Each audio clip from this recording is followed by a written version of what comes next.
Welcome to another video. I'm going to start making custom masks that fit my head perfectly, but in order to do that, I need a mannequin head that is shaped like my head exactly. So instead of going and buying some generic store-bought one, I came up with the idea of making a mold of my head, and we'll make our own casting that's a foam-filled plaster casting that I can use to just make the masks on top of. I can't really mix and smear silicone on my own head, so I'm going to need an army of trained professionals.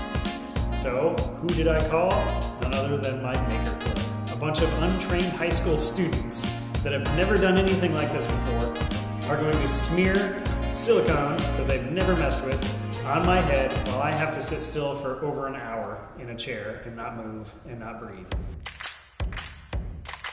So the first step was I had to put a swim cap on my head. It was a silicone swim cap, which means I had to smear Vaseline all over it so that it wouldn't stick to the silicone that we were putting on. But after that, they started mixing silicone in small batches.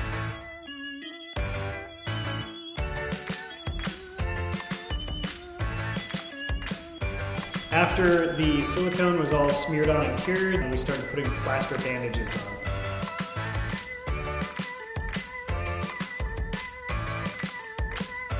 The thing about putting plaster bandages on your head, as it started drying, it got really cold. It was shrinking ever so slightly. As it was cooling off, the water would evaporate, causing it to shrink just slightly. So it started feeling like my head was in this ice cube. This part of the process took about 35 to 40 minutes. Right at the end, we were able to take the plaster off and demold my head, and everything actually worked out pretty good.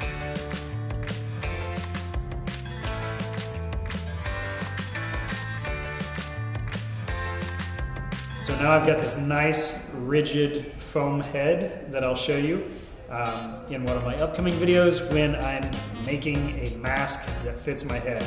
Who's it gonna be? I don't know, maybe Batman. It's always been a dream, so I might make Batman first. I think I'll have to make Batman first. So I'll see you then. Hit subscribe and stay tuned for more videos.